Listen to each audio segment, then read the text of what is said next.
여러분들은 아마 기억하실지 모르겠으나 저는 계속해서 창세기에 나오는 성경의 인물들, 특별히 족장들을 중심으로 아브라함과 이삭과 야곱에 대해서 계속해서 강해 설교를 해오고 있습니다. 저는 오늘부터는 요셉에 대해서 말씀을 나누고자 합니다. 특별히 이 사순절 기간이죠.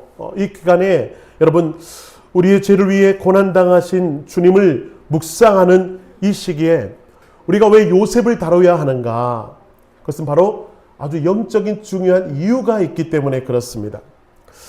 많은 성경학자들이요, 요셉을 가리켜 뭐라고 말하냐면 구약의 예수 그리스도라고 말해요. 구약이 뭐라고요?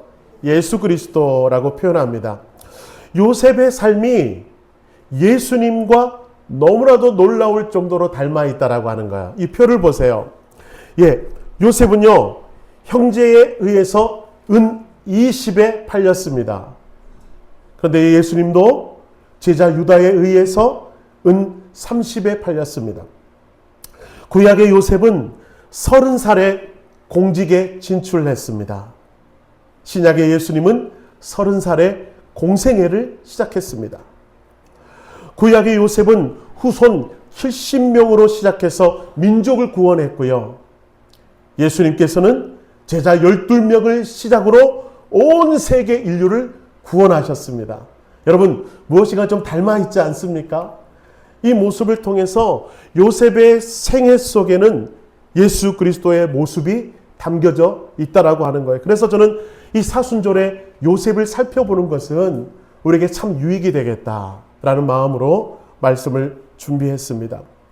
우리는 앞으로 요셉의 강해 설교를 통해서 요셉의 파란만장한 삶을 들여다볼 텐데, 여러분 그 삶 속에서 분명하게 역사하시는 하나님의 일하심이 있음을 발견할 수 있었으면 좋겠고요. 한 걸음 더 나가서 그 일하심의 하나님의 은혜가 우리를 향하고 있음을 믿을 수 있는 여러분 되시기를 축복합니다. 자, 오늘 본문에서 우리는 17세 소년 요셉을 만납니다. 그는 성경에서 이렇게 말을 해요. 꿈꾸는 소녀다라고, 꿈꾸는 사람이다 표현합니다. 그 꿈 때문에 요셉은 형들에게 미움을 받고 애굽의 노예로 팔려가게 됩니다. 이를 시작으로 그는 그 꿈 때문에 온갖 고생은 다 겪고요. 험난한 세월을 보낸 사람이 누구예요? 요셉이었어요. 평생 이방 하늘 아래서 결국 아버지를 느지막하게 결국 만나게 되지만 아버지와 함께하는 시간들이 너무 짧아서 한이 될 만큼 요셉은 이방 땅에서 근근히 살아갈 수밖에 없는 그런 삶을 살았다라고 하는 거예요. 여러분, 그런 징역에 놓이게 되면 우리 일반적으로 어떻게 하죠? 신세한탄하고, 그렇죠? 형들을 좀 원망할 법도 한데 요셉은 그렇게 자신을 내팽개치지 않았다고 하는 거예요. 요셉은 어떻습니까? 죽음과도 같은 그 환경을 극복하고 결국 총리가 되는 은혜를 누리게 되었어요. 그 혹독한 환경, 어떻게 그가 절망하지 않고 이겨낼 수 있었을까? 그 이유는 뭐예요? 바로 요셉은 꿈의 사람이었기 때문에 그랬어요. 요셉에게는 하나님이 주신 꿈이 있었기 때문에 그는 절망하지도 않았습니다. 좌절하지도 않았습니다. 어려운 환경 속에서도요, 끝까지 믿음을 지키며 나아갈 수 있었다라고 하는 거예요. 왜요? 꿈을 주셨기 때문에. 요셉의 생애에서 가장 큰 특징을 말한다면 바로 요셉이 꿈꾸는 사람이었다라고 하는 것을 말씀드리고 싶은 거예요. 여러분, 오늘날 우리 시대에 가장 큰 비극은 무엇입니까? 그 비극은 뭐예요? 꿈을 잃어버린 시대에 살고 있다라고 하는 거예요. 꿈을 잃어버렸다. 어른들도 꿈이 없습니다. 아이들에게도 물어봐도요, 청소년들, 청년들에게 물어봅니다. 당신의 꿈이 무엇입니까? 자매님의 꿈은 무엇이지요? 형제의 꿈은 무엇입니까? 그렇게 물어볼 때 하나같이 대답이 시원치 않습니다. 아이고, 그냥 사는 거죠 뭐. 아무거나 하면 되죠 뭐. 또 어떤 사람은 그래요. 그냥 돈 많이 벌고 싶어요. 너무나도 막연한 꿈. 여러분, 꿈이 없는 시대에 우리는 살고 있다라고 하는 거예요. 우리 옆 사람을 한번 바라볼까요? 한번 물어보세요. 당신의 꿈은 무엇입니까? 대답도 해주세요. 질문만 하지 말고 대답도 하셔야지. 당신의 꿈은 도대체 무엇이지요?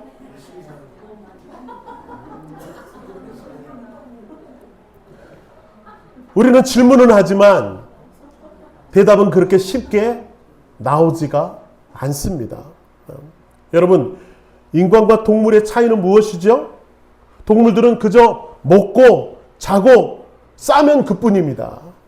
하루하루 그냥 그렇게 살아가는 것이 동물이죠. 그러나 인간은 달라요. 인간은 꿈을 꿉니다.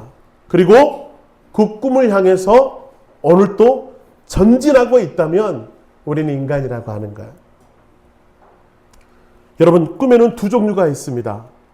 하나는 뭐죠? 하나님이 나에게 주신 꿈. 또 다른 꿈은 무엇이죠? 내가 만든 꿈. 내가 만든 꿈은 결핍에서 나옵니다. 결핍. 예를 한번 들어볼까요? 어릴 때 가난하게 산 사람은 그 가난이 한이 되어서 그에게 꿈을 물으면 뭐라고 말합니까? 나는 무조건 부자가 될 거야. 나를 무시한 사람들에게 내가 복수해 줄 거야. 내가 얼마나 부자가 됐는지 자랑할 거야. 그게 꿈이래요. 또 키 작은 남자들에게 질문합니다. 당신의 꿈은 무엇입니까? 나는요, 키가 작은 게 한이 돼서 저는 어떻게든 키가 큰 여자를 만나서 내 자식들은 키 큰 자식들로 좀 태어나게 하여 나 같은 고통, 나 같은 어려움 당하지 않게 하겠습니다. 그게 꿈이래요. 여러분, 이것은요, 어떻게 보면 꿈이 아니죠. 그것은 욕망에 가깝습니다. 맞죠? 우리의 결핍에서 오는 욕망, 그걸 꿈이라고 착각하고 살 때가 있더라라고 하는 거예요. 근데 반대로 여러분, 하나님이 주신 꿈은 무엇입니까? 이게 바로 비전이라고 하는 거예요. 하나님의 꿈이 뭐라고요? 비전입니다. 내가 만든 것이 아니라 하나님이 나에게 주셨습니다. 요셉의 꿈을 한번 보십시오. 곡식단이 절하고 해와 달과 11별이 자기에게 절하는 꿈. 그것은 요셉이 만들어낸 꿈이 아니었습니다. 하나님이 주신 것이었습니다. 하나님이 일방적으로 요셉에게 꾸게 하셨어요. 주신 것이 바로 비전이라고 하는 것입니다. 믿음의 사람들은 이처럼 하나님이 주시는 비전을 안고 그 꿈을 꾸고 살아가는 사람들이에요. 잘 먹고 잘 사는 것, 거기에 급급한 것이 아니라 우리 안에는 하나님이 주시는 비전이 있는가를 바라봐야 된다. 꿈이 있는 사람이 그렇다고 하는 거예요. 그러면 나이 지긋하신 권사님이 그래요. 목사님, 내 나이에 무슨 꿈입니까? 아이고, 꿈꿀 나이는 지났어요, 목사님. 저한테 그런 분이 계세요. 여러분, 그런 분들에게 이런 은혜로운 노래를 좀 들려주고 싶습니다. 잘 들어보십시오. 야야야, 내 나이가 어때서 꿈꾸기 딱 좋은 나이인데. 할렐루야. 나 이거 밤새도록 연습했는데 안 되네. 그렇습니다. 여러분, 내 나이가 어때서 여러분 꿈꾸기 딱 좋은 때라고 하는 거예요. 아브라함은 75세에 하나님께서 꿈을 주시고 그를 사명자로 불러주셨어요. 여러분, 모세는요 80세에 그를 꿈을 주시고 그를 사명자로 불러주셨다고 하는 거예요. 아직 늙지 않았습니다. 여러분, 마음속에 하나님이 주시는 꿈이 있는 사람은 결코 늙은이가 아니라고 하는 거예요. 그럼 늙은이는 뭔가요? 꿈이 없는 사람이 늙은이에요. 꿈을 꾸는 사람은 아직도 주 안에서 젊은이인 것입니다. 중요한 것은 뭐예요? 하나님이 나에게 주시는 꿈이 있는가? 하나님이 나에게 부어주시는 비전이 있는가? 너무 거창하게 생각하지 마십시오. 마치 이런 것 아니겠습니까? 장사를 해요. 사업을 합니다. 하나님, 저 사업 잘 되게 해주셔서 우리 집안 형통하게 해주세요. 우리 자녀들 마음껏 교육시키고 넉넉하게 먹고 살 수 있도록 도와주세요. 건물 하나 지을 수 있도록 도와주세요. 이거는 욕망과 내가 만든 꿈이에요. 그런데 그것을 살짝 바꿔볼까요? 하나님, 저에게 이 사업을 부어주시니 감사합니다. 제가 이 사업을 통해서 하나님의 영광 위에 살겠습니다. 그러라고 주신 것 맞죠? 그러라고 이 사업 주신 것 맞죠? 이렇게 강구하며 나가면 그 사업은 자기의 욕망입니까? 아니면 하나님이 주시는 비전입니까? 하나님이 주신 비전이에요. 여러분, 한 가락의 차이예요. 한 가락의 차이. 오늘 요셉도 한번 보십시오. 하나님께서 그에게 꿈과 비전을 주셨습니다. 그게 뭐예요? 7절부터 9절까지의 말씀 한번 읽어봅시다. 시작. 우리가 밭에서 곡식단을 묶더니 내 단은 일어서고 당신들의 단은 내 단에 둘러서서 절하더이다. 그의 형들이 그에게 이르되 내가 참으로 우리의 왕이 되겠느냐, 참으로 우리를 다스리게 되겠느냐 하고 그의 꿈과 그의 말로 말미암아 그를 더욱 미워하더니 요셉이 다시 꿈을 꾸고 그의 형들에게 말하여 이르되 내가 또 꿈을 꾼즉 해와 달과 11별이 내게 절하더이다 하니라. 예. 하나님이 주신 꿈이 무엇입니까? 형들의 곡식당이 일어나서 요셉의 곡식단에게 절을 했대요. 그리고 해와 달과 11별이 요셉에게 절을 했대요. 여러분, 이 꿈 때문에 요셉은 온갖 고난을 겪기 시작됩니다. 바로 이 꿈 때문에.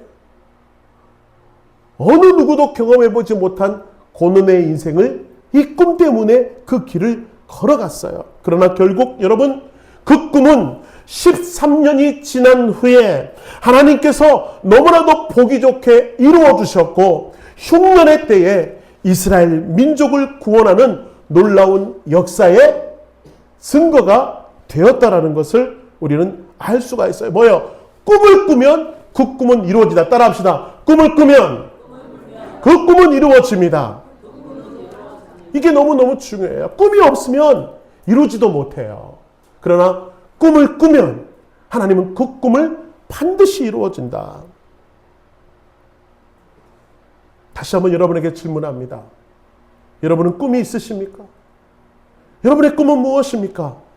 혹시 없다면 기도하세요. 하나님, 저에게 꿈을 주세요. 비전을 주세요. 가슴 뜨는 일을 허락할 수 있도록 은혜를 더하여 주세요. 그럴 때 하나님은 분명히 여러분에게도 꿈이 있음을 발견하게 될 거예요. 자, 여러분 보세요. 오늘 본문을 유심히 보니까 꿈꾸는 자들에겐 특징이 있네요. 그 특징 세 가지를 먼저 한번 살펴봅시다. 첫 번째 특징은 무엇입니까? 따라 같이 읽겠습니다. 시작.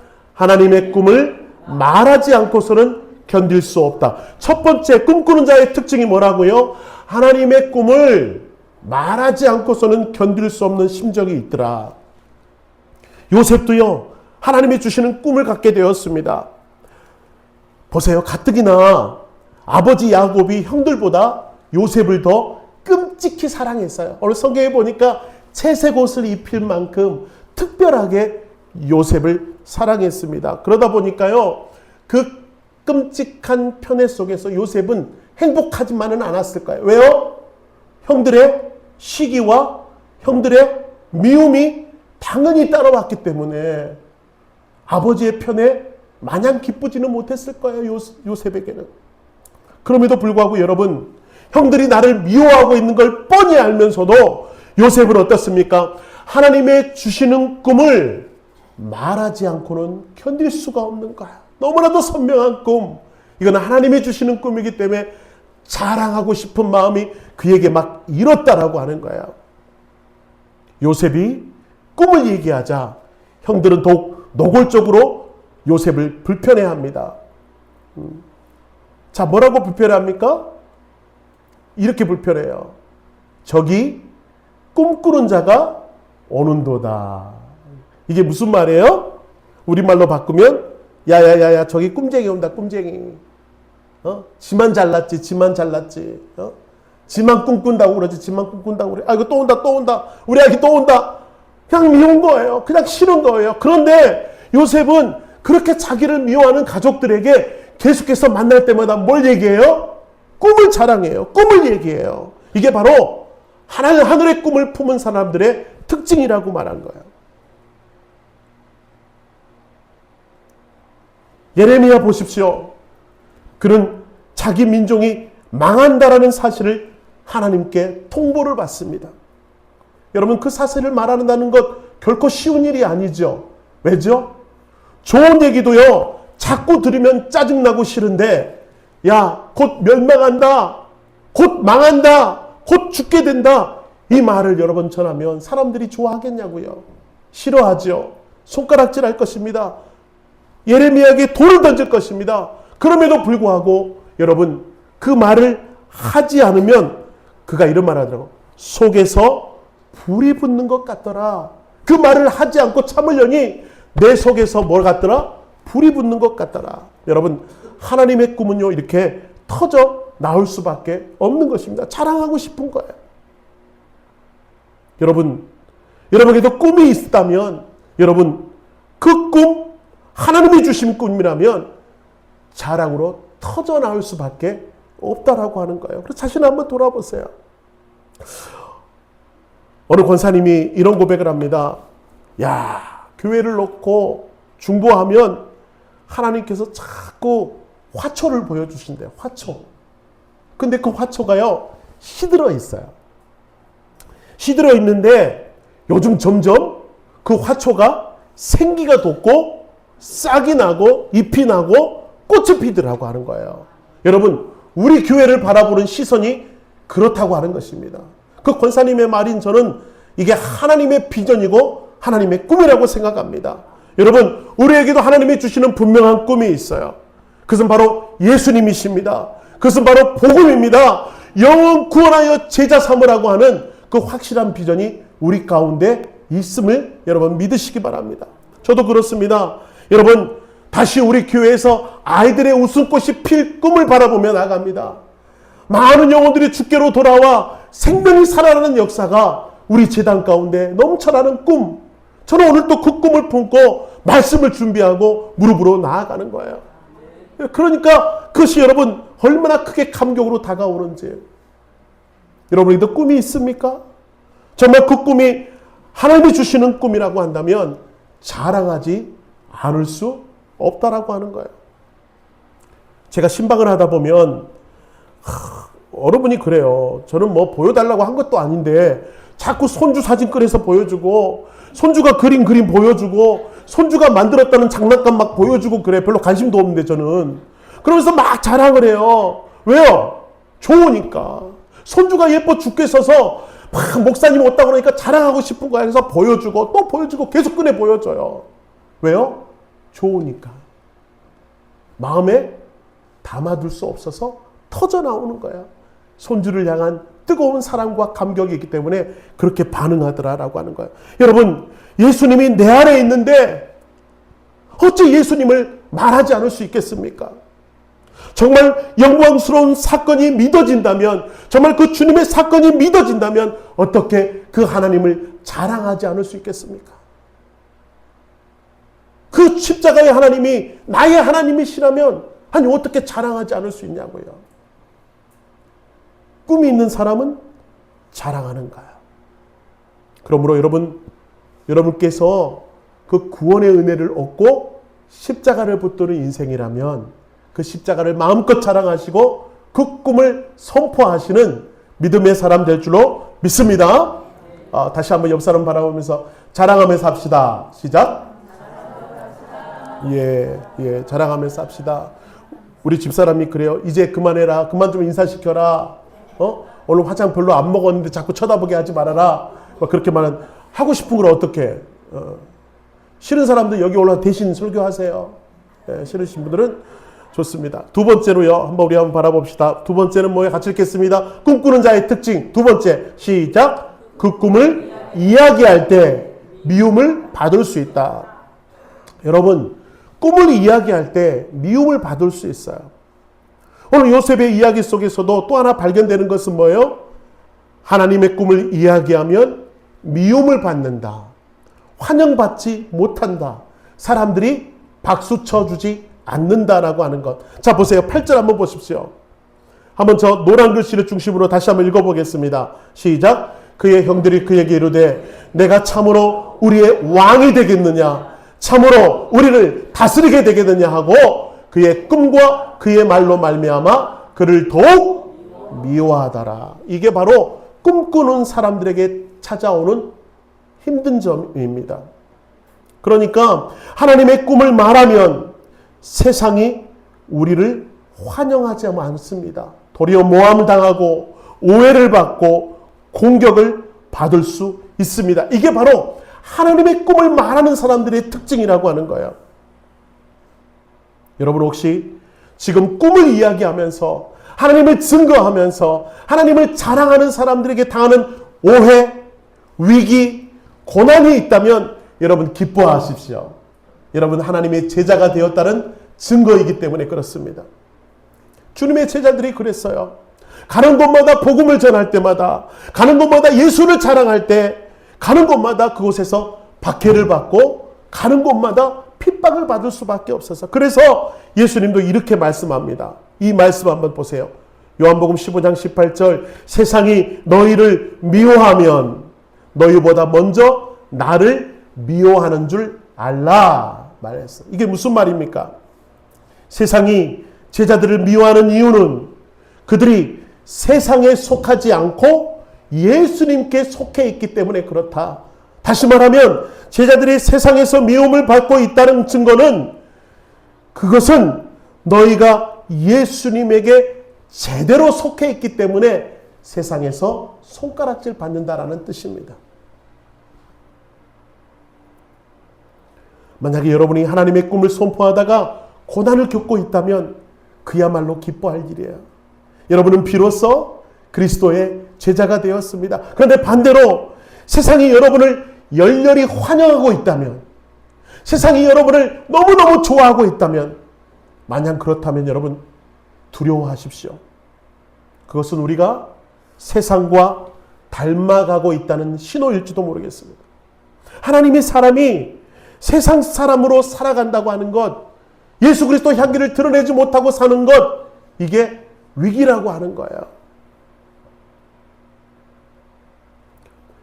하나님의 사람에게 받는 미움과 고난은 피할 수 없는 훈장입니다. 누구나 그렇습니다. 누가 그래요? 요즘 한국교회 세상에서 왜 이렇게 비난과 미움을 받냐고. 여러분 정신 차리세요. 한국교회, 아니 교회는요, 태어날 때부터 세상에 손가락질 받게 되어 있어요. 여러분 사단 마귀가요 교회를 가만히 두지 않습니다. 공격하죠. 미워할 수밖에 없죠. 복음이 퍼져나가는 것을 싫어하기 때문에 당연히 미워합니다. 그러므로 여러분 우리 이렇게 인사하잖아요. 비록 이 땅에 복음을 자랑하다 당하는 고통, 어려움이 있다 할지라도 우리는 좌절하지 않습니다. 왜요? 우리는 하늘 복을 받는 사람들이기 때문에. 그래서 우리 이렇게 인사하잖아요. 하늘 복 많이 받으세요. 이렇게 인사해요. 왜 그렇죠? 이 땅에서는 복음을 전하다가 미움을 받고 원망을 당할 수 있는 인생을 살지만 우리의 궁극적인 복은 어디에 있다? 하늘에 있다. 할렐루야. 그러므로 예수 믿는 사람들은 그렇게 인사해요. 다시 한번 앞뒤 좌우 인사합시다. 하늘 복 많이 받으세요. 이거면 족한 거예요. 이거면 되는 거예요. 그래서 꿈을 자랑하고 하나님이 주시는 비전을 자랑하다 당하는 고통, 미움, 기쁘게 받으시고, 내가 세상에 속하지 않고 하나님에 속한 사람임을 자랑하시며 그렇게 승리하며 나가시는 여러분 되시기를 축원합니다. 자, 우리 다시 한번 또 살펴봅시다. 꿈꾸는 자의 특징 세 번째 읽겠습니다. 시작. 꿈이 크면 고난도 크다. 이게 중요해요. 꿈이 크면 뭐도 크다? 고난도 크다. 이처럼 꿈은요, 나를 움직이는 원동력이 되고 내 소망, 삶의 이유, 존재의 목적이 됩니다. 그렇게 하나님을 꿈을 이루기 위해 전진할 때 무서운 복병이 있으니 그건 뭐예요? 낙심이라고 하는 복병. 자꾸 우리에게 찾아와요. 복음을 전할 때 그게 자꾸 우리를 이끌어갈 때가 있어요. 낙심. 하나님, 우리 교회 비전이 있겠습니까? 하나님, 우리 교회 소망이 있습니까? 하나님, 꿈을 꿔도 되겠습니까? 하나님 붙잡아도 되는 것입니까? 그렇게 질문하며 무릎을 꿇을 수밖에 없는 거예요. 왜요? 그때그때마다 내 안에 나도 모르게 낙심이라는 것이 찾아오더라. 근데 여러분, 그 낙심은 사단이 주는 가장 강력한 우리를 유혹하는 도구라고 하는 거예요. 낙심. 자, 보세요. 오늘 37장 18절에 보면 요셉이 그들에게 가까이 오기 전에 그들이 요셉을 멀리서 보고 뭘 하기로 깨었더라? 죽이기로 깨었더라. 저 꿈쟁이 당장 죽여버리자. 이를 시작으로 요셉은 그 꿈의 크기만큼 고난이 시작됩니다. 요셉을 자꾸 낙심하도록, 자꾸 주저앉도록 찍어 누르는 영적인 도전이 그에게 있더라. 왜 이게 제가 영적인 도전이라고 한다면, 여러분 그 다음 말씀을 한번 읽어보세요. 이거 중요하니까 같이 읽겠습니다. 시작. 자, 그를 죽여 한 구덩이에 던지고 우리가 말하기를 악한 짐승이 그를 잡아먹었다 하자. 그의 꿈이 어떻게 되는지를 우리가 볼 것이니라 하는 자.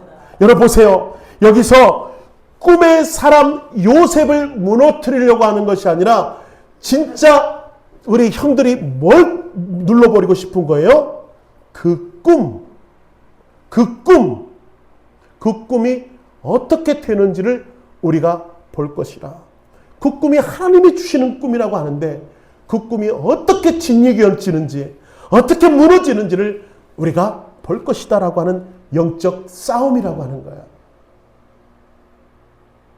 꿈을 꾸는 사람에게는 영적 싸움이 있습니다. 요셉은 17세에 꿈을 꾸었습니다. 그 어린 나이에 주님이 주시는 꿈을 붙잡고 그는 13년 동안 요셉은 가진 고난을 겪었습니다. 그 꿈을 포기하도록, 그 꿈을 찍어 누르려 하는 영적 도전이 있었어요. 형들의 배신, 노예의 생활, 억울한 감옥 생활, 그 순간마다 요셉은 계속 도전받는 게 뭐예요? 꿈 포기해. 그 꿈 내려놔. 그 꿈 던져버려. 자꾸 그를 비관하게 만드는 유혹이 있더라. 여러분, 꿈을 붙잡고 나가는 사람은 고난이 당연히 찾아옵니다. 여러분, 폭풍이 몰아칠 때 작은 새들은요 모두 바위 틈이나 숲속으로 숨어 들어갑니다. 하지만 독수리는 달라요. 독수리는 폭풍우를 피하는 대신 그 강력한 상승 기류에 자신의 몸을 내던집니다. 그리고 어떻게 합니까? 더 높은 곳으로 나는 법을, 더 멀리 나는 법을 훈련하더라 라고 하는 거예요. 폭풍이 몰아칠 때 다른 새들은 움츠러들지만 독수리는 바로 그 폭풍에 더 날개를 핀다고 하는 거예요. 그리고 더 높이 나는 훈련을, 더 멀리 나는 훈련을 바로 그때 하게 된다라고 하는 것입니다. 저는 고난이 그렇대요. 우리가 비록 꿈을 가지고 나아갈 때 자꾸 유혹이 올 거예요. 시험이 올 거예요. 영적인 도전이 올 거예요. 그때마다 우리가 하는 것은 뭐예요? 움츠러들어서는 안 됩니다. 더 크게 날개를 펴고 훨훨 날아가며 주 앞으로 나아가는 것이 하나님이 원하시는 뜻이라고 하는 거예요. 그래서 사랑하는 여러분, 여러분은 꿈을 꾸는 동안에 고난은 당연히 찾아옵니다. 결코 쉬운 길이 아니에요. 우리 교회에 주신 꿈, 그 꿈을 이루기 위해서는 어려움도 있죠. 환난도 올 것입니다. 그러나 그 꿈을 붙잡고 오늘 또 날기로 결정하며 믿음으로 달려가는 자에게 하나님은 은혜를 더하여 주시고 결국 승리할 수 있도록 역사하여 주실 줄로 믿습니다. 할렐루야. 자, 보세요. 그렇다면 마지막으로 꿈을 주는 사람들에게 하나님은 어떻게 역사하시는가? 여러분 보세요. 요셉은 어떻게 이 모든 고난을 견딜 수 있었을까? 성경은 분명하게 말합니다. 그것은 기도로 고난을 이겨낼 수 있다라고 하는 거예요. 꿈이 있는 사람은 기도해야 합니다. 기도는 무슨 뜻이죠? 하나님께 맡긴다라는 뜻입니다. 우리의 힘으로는 감당할 수 없는 꿈일수록 우리 누구에게 맡겨요? 기도로 하나님께 맡겨드리는 것입니다. 특별히 여러분, 내 꿈을 이루는데도 기도해야 그 꿈이 이루어지는데 하물며 하나님이 주시는 꿈이라고 한다면 여러분 어떻게 기도하지 않고 그 꿈을 이룰 수 있을까요? 어떻게 무릎으로 나가지 않고 그 꿈을 이룰 수 있겠냐라고 하는 거예요. 요셉은 꿈의 사람이지만 기도의 사람이었습니다. 왜냐하면 여러분 아버지 야곱이 기도의 사람이었기 때문에 그렇습니다. 요셉이 종으로 팔려가기 17년 동안 그는 늘 옆에서 야곱의 모습을 보았을까요? 야곱의 무슨 모습을 보았을까요? 기도하는 모습을 보았습니다. 야곱은 연약한 사람이었습니다. 약점도 많은 사람이었습니다. 그럼에도 불구하고 그는 베델에서 과연 하나님이 여기 계시거늘 여기가 하나님의 전이구나, 하나님을 인격적으로 만나고 약복강에서요 환도뼈가 부러지는 고통 중에도 주님을 붙잡고 기도로 매달렸던 사람, 그 야곱을 요셉은 17년 동안 바라보면서 이 요셉의 마음속에는 확신이 하나 있었습니다. 확신. 그게 뭐예요? 하나님을 붙들면 산다라고 하는 확신. 뭐라고요? 하나님을 붙들면 산다. 그렇습니다. 요셉은 낭떠러리에 떨어질 때마다, 어려운 순간을 당할 때마다 이것을 태력이었어요. 기도하면 하나님이 역사하신다. 기도하면 이 순간을 이기게 하신다. 그렇게 기도로 버텨오고 기도로 승리했던 사람인 것입니다. 여러분, 꿈만 꾸고 기도하지 않은 사람은요 몽상가입니다. 몽상가. 그러나 꿈을 품고 기도하는 자는 역사의 주인공이 될 수 있다라고 하는 것. 여러분, 기도 없이 하나님의 꿈을 이룰 수가 없어요. 우리가 하나님께 기도하면 모든 것을 공급하시고 도와주시고 기적을 베푸시는 주님의 은혜가 기도할 때 일어나더라. 여러분, 왜 기도 안 하세요? 한번 옆 사람 째려보면서 이렇게 인사하십시오. 도대체 왜 기도 안 하는 겁니까? 시작. 둘 중에 하나지요. 꿈이 없거나 믿지 않거나. 다시 뒷사람을 째려보면서 왜 기도 안 합니까? 시작. 짜증내면서 시작. 이때 혀를 한번 찾아야 돼. 왜 기도 안 합니까? 꿈이 없거나 믿음이 없거나 믿지 않거나. 콩고에서 의사와 선교사로 사역하던 헬렌 로즈비어 선교사님이 겪은 실화입니다. 콩고의 한 정글병원에서 산모는 아이를 낳다 세상을 떠났고요. 미숙아로 태어난 아기는 체온이 점점 떨어지고 있습니다. 생명이 위태롭습니다. 여러분, 밀림에서 인큐베이터도 없고 전기도 들어오지 않은 그 밀림 속에서 여러분, 아기를 따뜻하게 해주기 위해서는 뜨거운 물을 담을 수 있는 보온 물 주전자가 너무나도 필요했습니다. 하지만 오지에는 찾을 수 없는 거예요. 선교사님이 이제 하다 안 되니까 아이들을 불러놓고 야, 우리 기도하자. 그러면서 기도합니다. 하나님, 아기를 살릴 수 있는 물 주전자를 좀 주십시오. 보온 주전자를 좀 주십시오. 그렇게 간절히 기도할 때요, 7살 난 소녀가 손을 들어요. 루스라는 아이인데 손을 들고 선교사님, 이 기도도 하면 안 될까요? 그리고 자기가 기도하는 거예요. 하나님, 주전자 보내주실 때 인형도 하나 보내주세요. 엄마 없는 아기가 외로울 것 같아요. 엄마 없는 아기가 외로울 것 같아서 인형을 보내주세요. 그렇게 막 기도하는 거예요. 선교사님이요, 속으로 그런 마음이 들대요. 야, 이 오지에 물주전자 하나 구하기도 힘든데 인형까지 구하는 너 참 대단하다. 그런 마음이 들었대요. 근데 여러분, 그날 오후에 본국에서 보낸 구호 박스가 도착했습니다. 박스를 열어보니까요, 맨 위에 뭐가 있었을까요? 땡! 보온 주전자가 거기 들어있는 거예요. 여러분, 보온 주전자가 들어있어요. 그런데 그 보온 주전자를 드니까 맨 밑에 뭐가 있었냐면 예쁜 인형이 하나 들어있더랍니다.